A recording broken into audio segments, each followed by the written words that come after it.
Bonjour, mon nom est Josée. Je suis contente de vous retrouver pour la capsule du vendredi. Donc aujourd'hui, ce qui m'a inspirée, c'est un magnifique arbre que j'ai sur mon terrain. Un pin, si je ne m'abuse, puisque je suis pas une spécialiste de toutes les sortes d'arbres. Donc, un matin, quand je suis sortie prendre ma marche et qu'il y avait neigé la veille, j'ai vraiment pris le temps d'observer puis de connecter avec cette beauté-là de la nature. Puis il y a vraiment une inspiration qui est montée, donc ça m'a donné le goût finalement de vous partager ça aujourd'hui. En fait, ce qui m'a le plus, marqué en regardant cet arbre-là, c'est de voir à quel point ses branches étaient souples avec le poids de la neige. Donc ça a été le premier comparable que j'ai pu faire, à travers moi, parce que je pense que comme humains, on devrait tous se reconnaître à travers ces forces-là de la nature. Donc la souplesse qu'il a face au poids et le fait qu'à travers son tronc, il ait cette force-là, cette fierté-là à se tenir debout. Puis là, c'est peut-être la neige, donc on le voit moins, mais comme, l'été, hein, c'est nous qui avons à faire le gazon autour de cet arbre-là. Ah, on se fait vraiment brasser là sur le tracteur. Il y a d'énormes racines, cet arbre-là. Donc pour arriver à se tenir debout, à être fier et à être droit comme ça, cet arbre-là, il doit avoir des racines très profondes dans le sol pour aller se nourrir. Puis en même temps, ben, ces branches-là qui lui permettent justement d'aller absorber toute la lumière, nous démontre encore une fois, sa capacité qu'il a à s'adapter, cet arbre-là.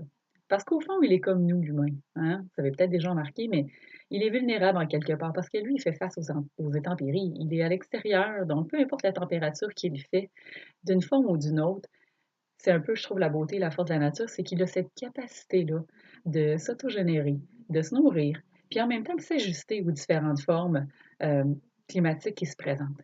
Donc essayez de voir, vous, de votre côté, de quelle façon vous arrivez à nourrir votre stabilité dans la vie? Est-ce que vous avez des bonnes racines? Est-ce que vous prenez le temps de vous enraciner chaque jour?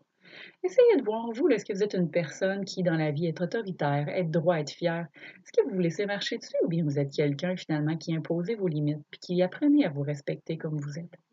Est-ce que vous êtes quelqu'un qui a cette capacité d'adaptation, cette souplesse qui, comme le flot, comme le vent, comme les intempéries, va s'ajuster? Ou vous êtes plutôt quelqu'un de rigide qui, finalement, va avoir de la difficulté à s'accepter puis à intégrer des changements dans votre vie?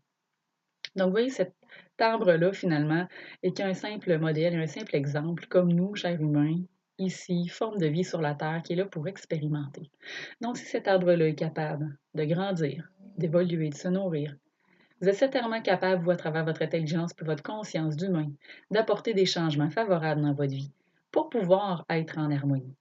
Alors, prenez soin de vous, évaluez si à travers les éléments que je vous ai donnés, vous vous reconnaissez et que ce soit, plus positif ou plus négatif, que vous sentiez qu'il y a peut-être davantage de défis à faire pour ces éléments-là, ben, essayez tranquillement d'aller vous chercher des outils pour apporter ces changements-là.